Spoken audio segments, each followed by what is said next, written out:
Om Swastiastu. Ketemu lagi semuanya, semoga semua dalam keadaan sehat-sehat. Hari ini kita akan melanjutkan perkuliahan kita terkait dengan perawatan keluarga, terutama dalam topik program Indonesia Sehat dengan pendekatan keluarga atau yang sering dikenal dengan PIS-PK. Barangkali Bapak Ibu yang atau adik-adik yang ada di Puskesmas, jadi ini adalah program yang tidak asing bagi kita, terutama bagi tenaga kesehatan yang ada di Puskesmas terkait dengan PIS-PK. Semenjak Presiden Jokowi dilantik sebagai presiden, jadi ini PIS-PK ini menjadi program unggulan yang diterapkan di masing-masing puskesmas, di mana memang tujuannya di sini adalah agar bisa meningkatkan status dan derajat kesehatan daripada keluarga, sehingga derajat kesehatan masyarakat secara nasional di Indonesia juga bisa meningkat. Nah, barangkali dalam kesempatan ini kita akan sharing terkait dengan kegiatan-kegiatan tersebut. Nah, apa yang akan kita bahas pada kesempatan kali ini? Jadi tentunya ada dua hal pokok, terutama terkait dengan 12 indikator keluarga sehat. Apa saja indikator-indikator tersebut yang bisa diukur sehingga bisa menentukan keluarga yang ada itu termasuk keluarga sehat maupun yang lainnya. Dan bagaimana program keperawatan keluarga di Puskesmas. Nah, Bapak Ibu barangkali sudah paham visi dan misi Presiden Jokowi pada periode pertama beliau dilantik. Jadi mengedepankan visi misi tersebut terkait dengan Trisakti. Jadi kita berharap Indonesia itu bisa mandiri di bidang ekonomi, terus berdaulat di bidang politik, serta berkepribadian dalam budaya. Untuk mewujudkan visi dan misi tersebut, tentu 9 agenda yang diprioritaskan di dalam nawacita dalam pembentukan atau pencapaian visi misi tersebut. Pada 9 agenda tersebut, diutamakan bagi kita di kesehatan ini adalah agenda yang kelima, yaitu meningkatkan kualitas hidup manusia Indonesia. Bagaimana caranya untuk meningkatkan kualitas hidup manusia Indonesia tersebut?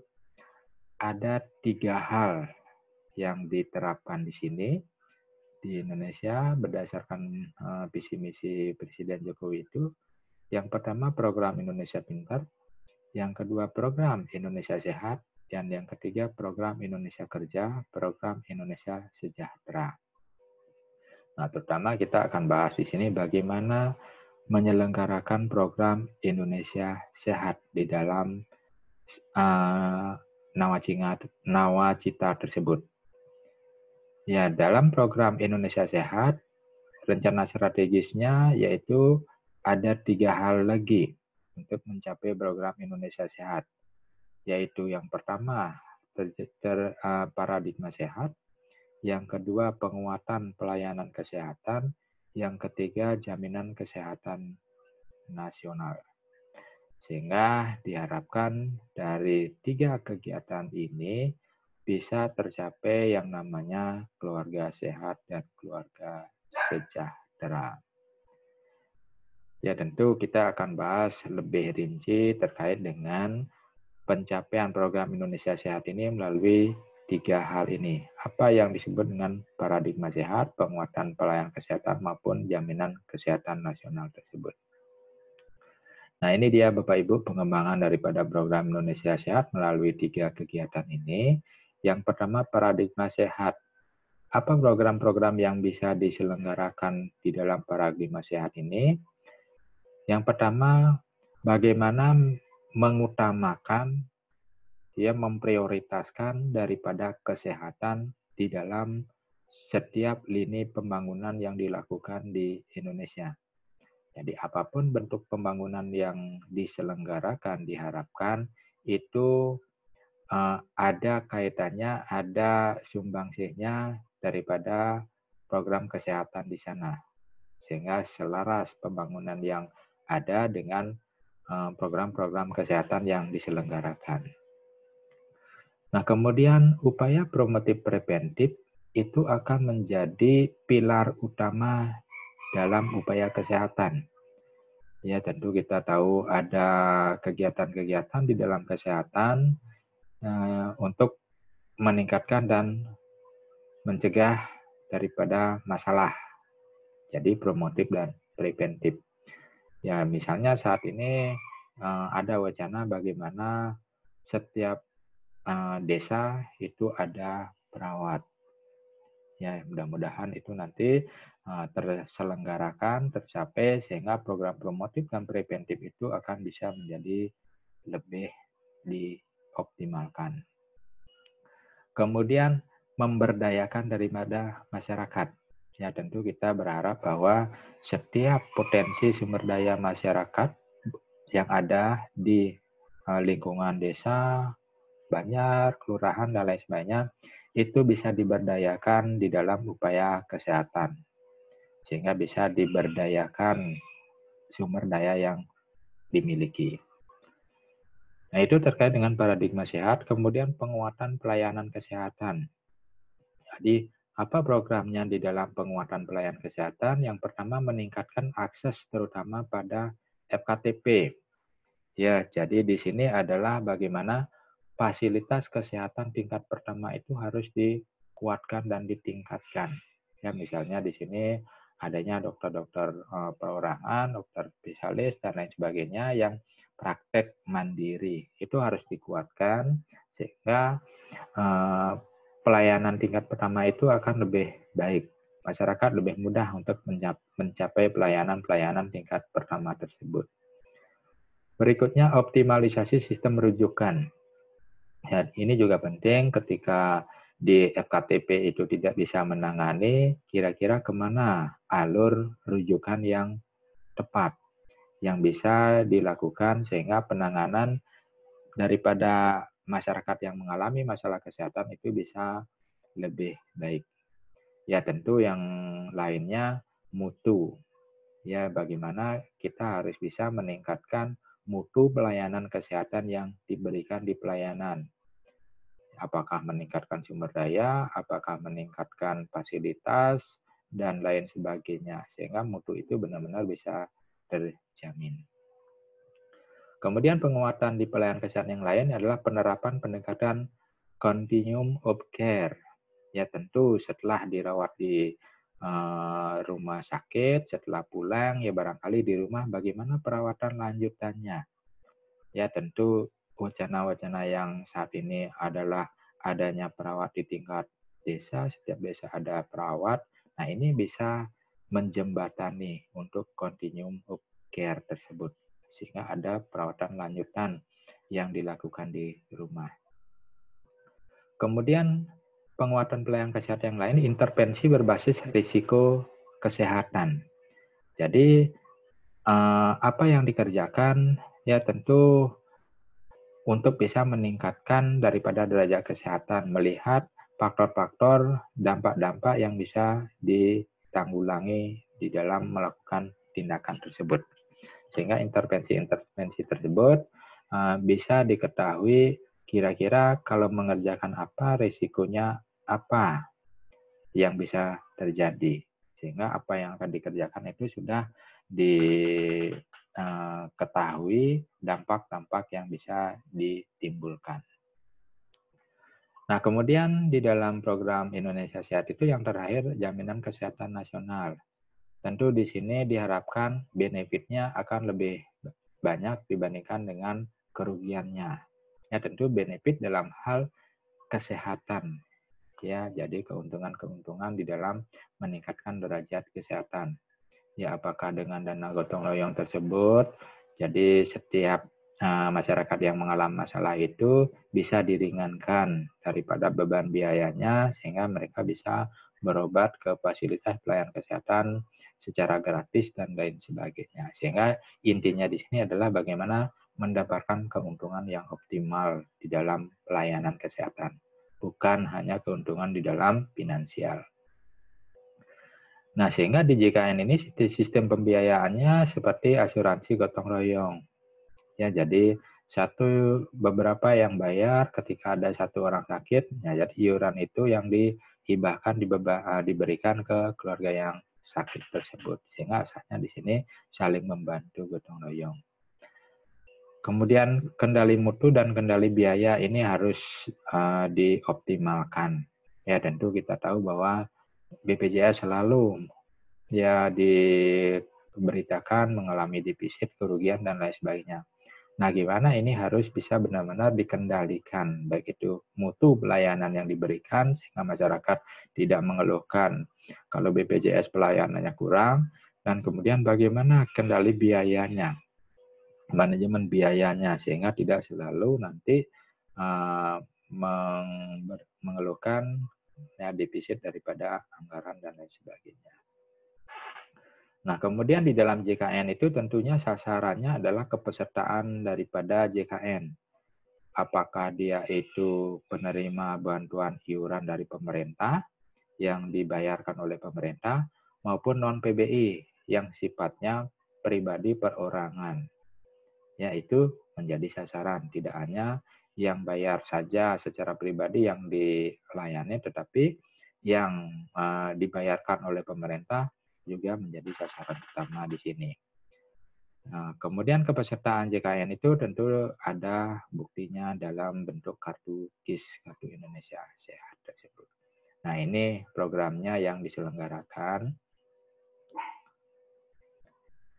Nah, tentu di dalam kegiatan tersebut ya mencapai visi misi yang diutarakan di dalam pemerintahan saat ini, tentu itu akan berpulang daripada KTP Dadi. Ya, jadi di puskesmas ya di dalam pembangunan kesehatan. Di sana ada Permenkes nomor 75 tahun 2014, ada 2 fungsi puskesmas. Yang pertama penyelenggaraan UKM tingkat pertama, upaya kesehatan masyarakat tingkat pertama. Jadi kegiatan di sana adalah untuk memelihara dan meningkatkan kesehatan serta mencegah dan menanggulangi timbulnya masalah kesehatan dengan sasaran keluarga, kelompok, dan masyarakat. Kemudian fungsi kedua adalah penyelenggaraan upaya kesehatan perorangan tingkat pertama. Jadi kegiatan atau serangkaian kegiatan yang dilakukan dalam pelayanan kesehatan yang ditujukan untuk meningkatkan, mencegah, penyembuhan penyakit, dan pemulihan kesehatan perorangan. Jadi ada masyarakat, ada perorangan. Jadi itu fungsinya. Nah, ini dia peran puskesmas, fungsi puskesmas, ada UKM, ada UKP, sehingga diharapkan terbentuk keluarga sehat, ya. Nah, kemudian selanjutnya program kesehatan prioritas yang diselenggarakan di puskesmas itu kesehatan ibu, kesehatan anak, mengendalikan penyakit menular, mengendalikan penyakit tidak menular. Ini menjadi pokoknya. Kesehatan ibu ini terutama di dalam penurunan angka kematian ibu atau AKI. Sedangkan kesehatan anak ini menurunkan angka kematian bayi, AKB, dan saat ini stunting yang banyak sehingga diharapkan bisa menurunkan prevalensi terjadinya balita yang pendek atau stunting. Itu prioritasnya. Kemudian pengendalian penyakit menular, tentu di sini ada HIV/AIDS, tuberkulosis, malaria. Nah, saat ini ya barangkali mungkin sudah dipikirkan oleh pemerintah terkait dengan pandemi COVID-19. Ya, apakah itu nanti menjadi prioritas kesehatan? Ya tentu. Ya, sehingga itu akan menjadi tambahan. Ya, yang seperti yang kita ketahui saat ini, semua sektor baik itu kesehatan, ekonomi, budaya, dan lain sebagainya menjadi terdampak akibat daripada penyakit menular COVID-19 ini. Nah, kemudian berikutnya prioritasnya pengendalian penyakit tidak menular. Jadi menurunkan prevalensi hipertensi, obesitas, DM, kanker, maupun kesehatan jiwa. Ini menjadi prioritas di program kesehatan yang diselenggarakan saat ini. Nah, tentu upaya kesehatan masyarakat dan upaya kesehatan perorangan itu harus seimbang ya untuk bisa meningkatkan derajat kesehatan daripada keluarga. Jadi upaya kesehatan perorangan dilakukan oleh puskesmas dan fasilitas kesehatan lainnya, misalnya dokter, praktek, dan lain sebagainya. Sedangkan UKM diselenggarakan puskesmas adalah aktor utama dan koordinator semua kegiatan UKM di wilayahnya. Ya, misalnya nanti penyelenggaraan posyandu, nah itu bagian dari UKM nantinya. Nah, bagaimana kondisi yang kita alami saat ini? Itu belum seimbang. Ya, sebagai contoh misalnya sisi dana. Jadi kapitasi JKN dibandingkan BOK-nya itu nggak seimbang. Berapa biaya yang diberikan daripada JKN atau BPJS tersebut dibandingkan pengeluaran yang dibebankan dari fasilitas tersebut. Nah, inilah yang perlu diseimbangkan. Bagaimana pelaksanaan PISPK di tingkat puskesmas? Jadi melakukan pendataan kesehatan seluruh anggota keluarga. Itu dilakukan oleh kader maupun petugas puskesmas, tenaga kesehatan di tingkat puskesmas. Jadi semua anggota, tidak hanya kepala keluarga. Kemudian membuat dan mengelola pangkalan data puskesmas. Ya, jadi harus ada database-nya, keluarga siapa, ada masalah apa saja, berapa orang di sana, dan lain sebagainya. Itu ada database-nya. Berikutnya menganalisis, merumuskan intervensi masalah kesehatan yang dialami oleh keluarga dan masyarakat, serta bisa menyusun rencana di tingkat puskesmas. Jadi analisis dan pembuatan rencana itu dilakukan dipimpin oleh kepala puskesmas dan koordinator bidang-bidang yang bersangkutan lainnya. Berikutnya melaksanakan penyuluhan melalui kunjungan rumah, baik itu diupayakan untuk bisa meningkatkan upaya promotif, preventif, kuratif, maupun rehabilitatif. Jadi ada home visit ke masing-masing rumah keluarga. Yang lainnya melaksanakan pelayanan kesehatan, baik itu di dalam puskesmas sendiri maupun di masyarakat atau luar puskesmas. Nah, ini dilakukan oleh tenaga profesional, baik itu nurse maupun tenaga kesehatan profesional lainnya. Kemudian melaksanakan sistem informasi dan pelaporan puskesmas. Jadi untuk bisa mendeteksi, merekod kira-kira seperti apa pencapaian keluarga sehat tersebut, sehingga harus bisa dilaporkan, ya bisa dilacak dengan mudah melalui sistem informasi yang terintegrasi. Nah, melalui puskesmas ada pendekatan-pendekatan yang bisa dilakukan nih. Jadi upaya kesehatan berbasis masyarakat itu melalui posyandu, jadi PAUD, upaya kesehatan sekolah, poskestren, ya jadi pos pelayanan ke pesantren, upaya kerja, posbindu, PD, dan lain sebagainya. Nah, kita lihat sebenarnya PISPK upaya kesehatan masyarakat ini keluarga ini sudah ada dari dulu, tapi sekarang semakin digalakkan. Nah, kira-kira perbedaannya apa kira-kira yang baru dari program tersebut? Yang baru ada 2, jadi cakupan saat ini itu total coverage. Jadi semua keluarga yang ada di Indonesia itu harus dikaji dan dilakukan tindakannya. Sehingga barangkali teman-teman yang ada di puskesmas ini sudah mengalami bagaimana pencapaian total coverage itu harus bisa didapatkan. Ya. Kemudian substansinya melalui 12 indikator. Ya, ada 12 hal yang dikaji di sini untuk bisa menentukan ini keluarganya sehat atau tidak, di mana 12 indikator itu mewakili 4 masalah kesehatan prioritas. Ya, jadi ada 4 yang prioritas. Di masing-masing prioritas itu akan dibagi menjadi beberapa indikator.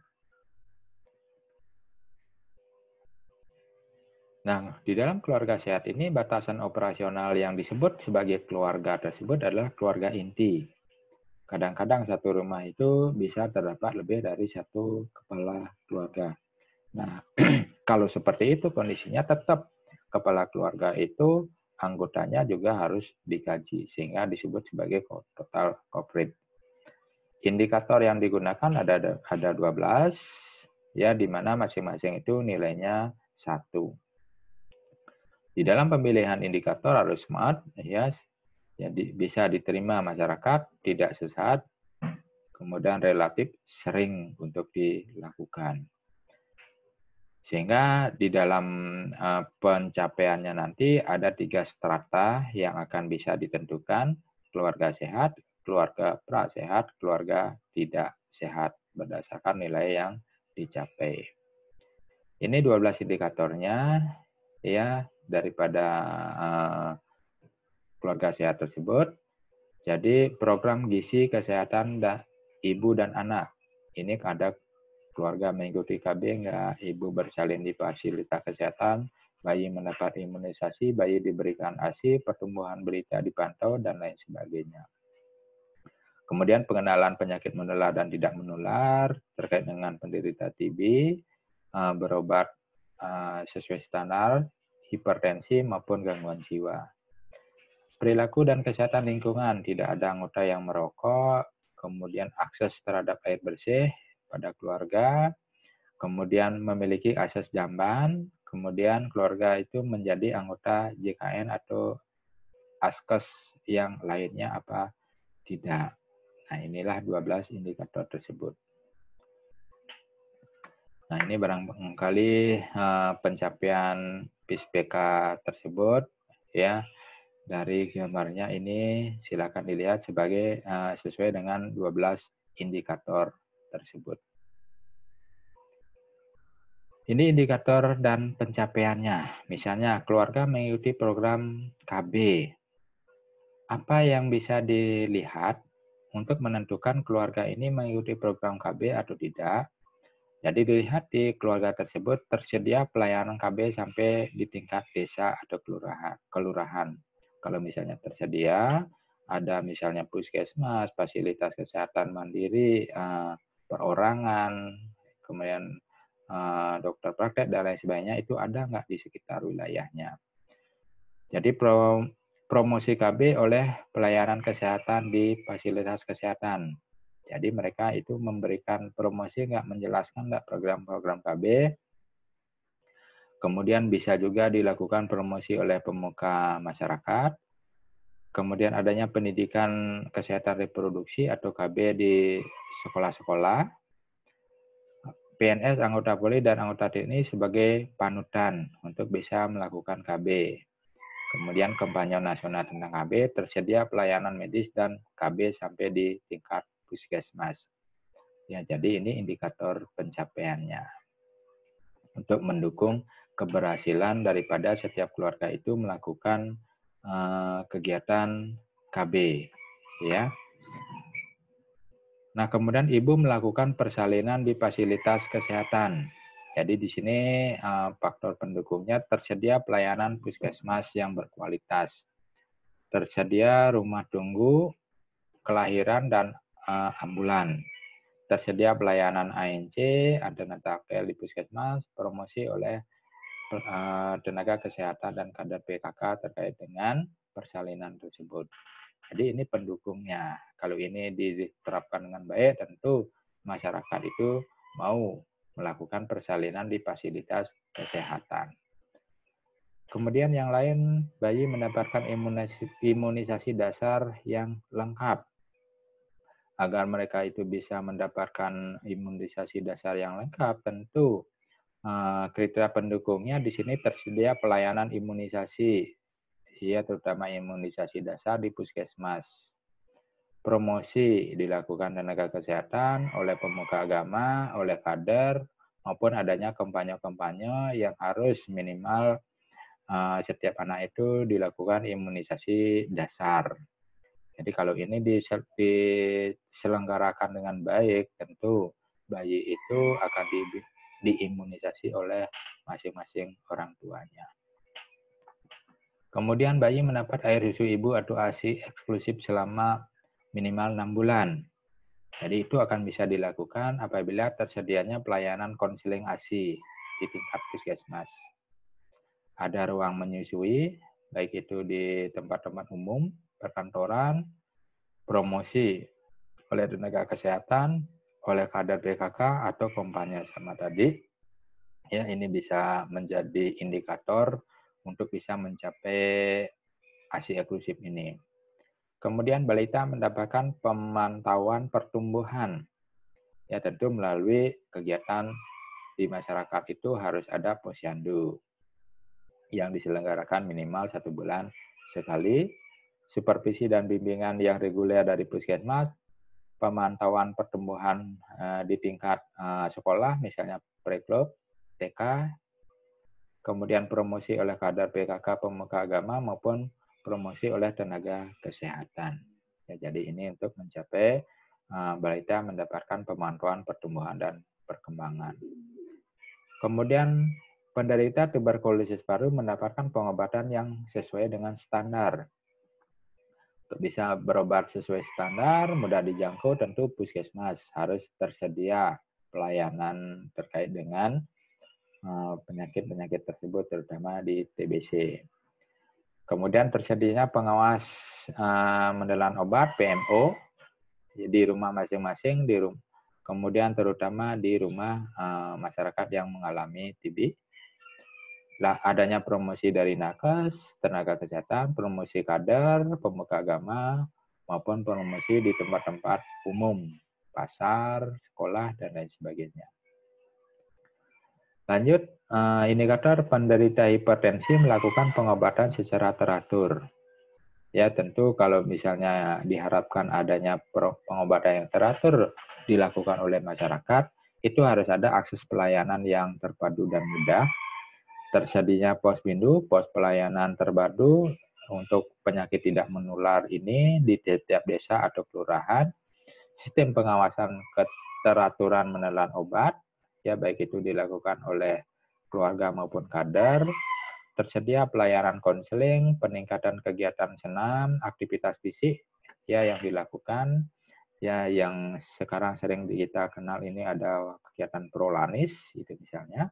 Kemudian pembatasan kandungan garam di setiap makanan yang dikonsumsi, promosi oleh pelayanan kesehatan. Itu adalah kriteria untuk bisa mencapai indikator ini. Kemudian penderita gangguan jiwa mendapatkan pengobatan dan tidak diterlantarkan. Nah, tentu di sini juga pencapaian ini bisa didapat apabila akses pelayanan terpadu itu bisa didapatkan. Ya, di sekitar masyarakat ini, promosi digencarkan oleh tenaga kesehatan maupun di tempat-tempat umum, promosi oleh kader dan tokoh agama, maupun promosi tentang pengobatan dan perlakuan terhadap penderita gangguan jiwa. Itu penting, sehingga tidak ada lagi orang dengan gangguan jiwa yang dilakukan pemasungan. Kemudian anggota keluarga tidak ada yang merokok. Bagaimana caranya? Kriteria yang harus bisa kita kerjakan untuk mencapai ini, tentu tersedia pelayanan konseling. Dia bebas atau berhenti merokok di tingkat puskesmas maupun di tingkat pelayanan pertama maupun di rumah sakit. Membatasi iklan-iklan rokok. Pemberlakuan kawasan dilarang merokok.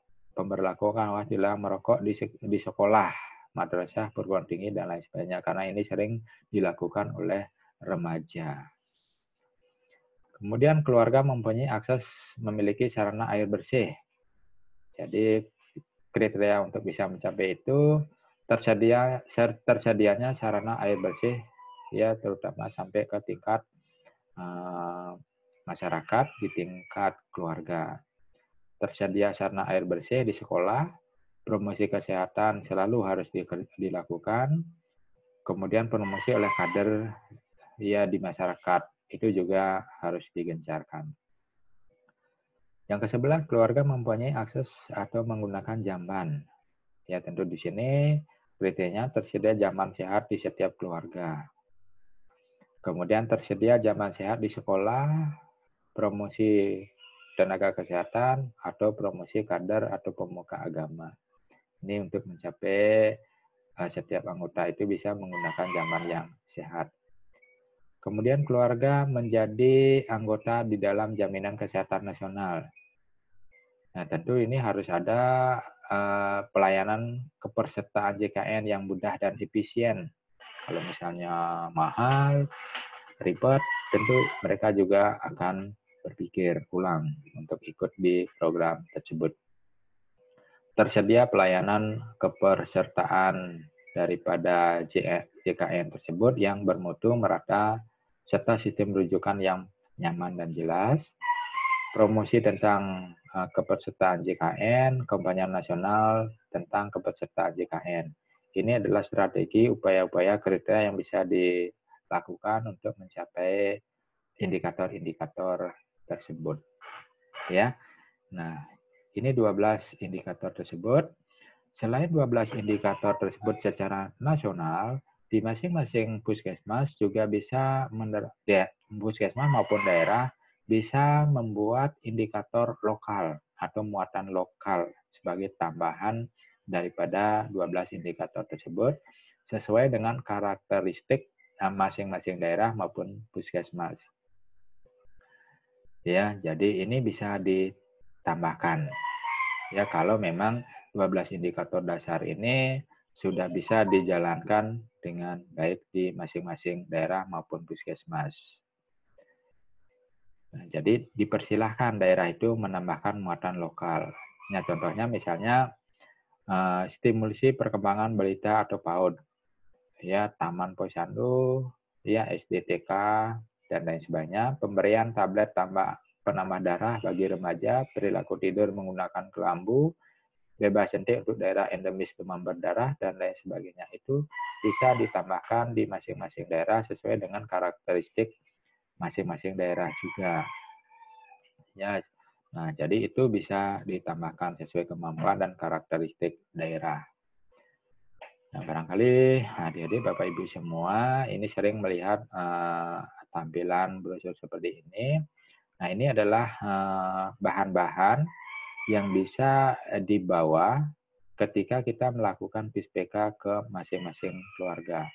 Sehingga setiap masalah yang dihadapi oleh keluarga bisa dijelaskan sesuai dengan pedoman-pedoman yang ada ini. Misalnya ketika di sana ada ibu hamil, nah jadi ini harus ada penjelasan yang kita berikan terkait dengan kehamilan maupun imunisasi, ASI eksklusif, tuberkulosis, ya menggunakan jamban, rokok, ya maupun kesehatan jiwa yang ada. Barangkali itu yang bisa kita sampaikan pada kesempatan kali ini. Ya, jadi silakan nanti di-sharing sesuai dengan pengalaman masing-masing. Kalau ada hal-hal yang kurang jelas, bisa didiskusikan berikutnya. Terima kasih atas perhatiannya. Saya akhiri. Om Santi, Santi, Santi, Om.